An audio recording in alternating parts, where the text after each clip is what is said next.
Hey, this is Josh from The Verge, and we're taking a look at the iPhone 5, Apple's latest entry into the smartphone market, and perhaps the best iPhone ever. The design of the phone may look familiar to you. It uses essentially the same body shape and components as the previous iPhone 4S, but the build of the phone is completely new. In fact, I spoke to Phil Schiller at the launch event for the phone, and he told me that while the design is an iteration of the previous version, it's kind of built from the ground up with new processes and new materials and new funky style.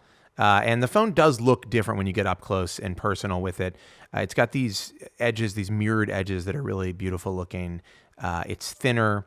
It's a little bit taller because it's got a bigger screen, and it is using some new materials. There's glass on it, but you've also got this new aluminum back, which feels a lot better in the hand and presumably is harder to break than a piece of glass. The phone is also lighter than the previous version. It's actually a lot lighter.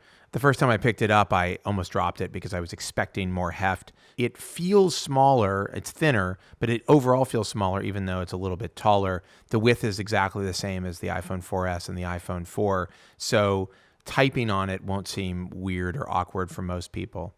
Apple has moved the location of the headphone jack to the bottom of the phone, and it sits next to the new Lightning dock connector, which replaces the 30-pin port that was on every previous version of the iPhone. The main reason for this is that it takes up less space. It's a much, much smaller jack. In fact, it's about the size of a micro USB port, but I'm sure that it will rile a lot of owners of accessories. Apple does make an adapter that you can stick in here that will take it from Lightning to 30-pin, though it does lose some functionality such as iPod control. Inside the box, Apple has bundled their new earbuds, they call earpods, which they say they spent 3 years working on. Generally, they do sound a little bit better than the old versions. They're very bass heavy, even if they're not completely pushed deep into your ear. For me, they didn't sit in my ear very well. They basically kind of fell out when I put them in.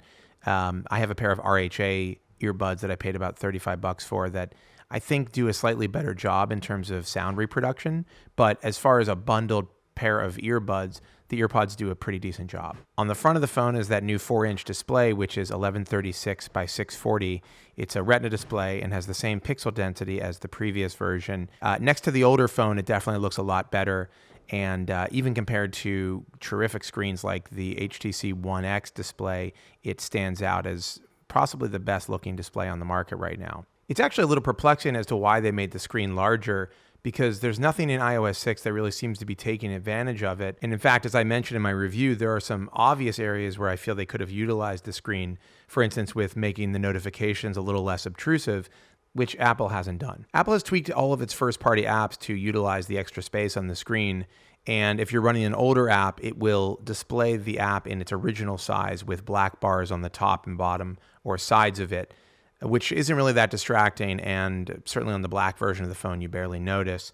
But already developers are working on new versions of their applications, for instance, the CNN app, which takes full advantage of this space. Inside, Apple says the phone has been completely revamped as well. There's a new A6 chip, LTE on Verizon, Sprint, and AT&T here in the US and in lots of other places around the world. A larger battery, which Apple claims gets better battery life. The camera has been improved a bit as well. It's an 8-megapixel camera, which is what the 4S had, but Apple claims the optics have been improved, and based on the shots I've taken with it, I have to agree with them. The front-facing camera is now a 1.2-megapixel HD camera. That's 720p, not 1080, and you can do HD FaceTime calls with it as well. Along with the iPhone 5, Apple has introduced the latest version of its operating system, iOS 6. They've added some sharing options, which is really helpful. They've added Twitter and now Facebook into the notification center. They've added options to share via Twitter and Facebook in a bunch of different apps, Safari, for instance, which is very helpful. There are some more sizable additions to iOS 6. The biggest one is probably Maps. Apple has changed the Maps application to utilize its own services rather than Google Maps, and it's caused something of an uproar. The new maps are excellent for turn-by-turn directions, and the turn-by-turn worked really well when I was driving around, but for getting around a big city and for getting detailed information on points of interest, restaurants, or shops, it is severely lacking right now. One of the more troubling aspects of the new version of Maps, at least for me, is that it doesn't provide any transit directions integrated with the Maps itself.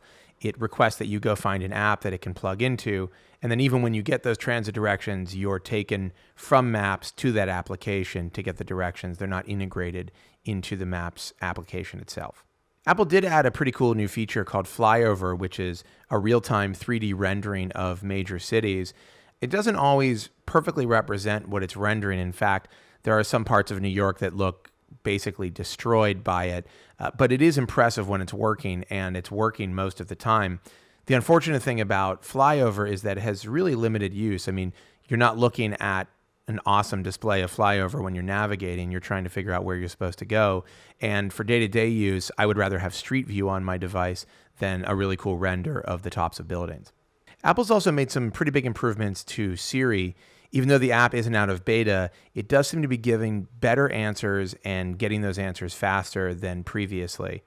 I will say that while using iOS 6, I was constantly reminded of just how dated the software feels. It's not that it's bad. In fact, it's a really excellent mobile operating system, but it just seems to be more difficult to do the things that I find myself doing all the time. For instance, checking Twitter constantly, or sharing things with people on different services, or taking actions on notifications, which Apple doesn't really give you an opportunity to do, or changing settings on apps, which is often confusing and convoluted. For instance, opening a private browsing tab in Safari. By my count, it takes about 6 different steps to do that. The iPhone 5 is, without question, the best iPhone ever made. And for the mass market, it's the best smartphone on the market, in my opinion. But there is a segment of the market, myself included, that would like to see smartphones and smartphone OSs really evolve and really try to innovate. And at this point, I don't feel like Apple's really doing that with the iPhone.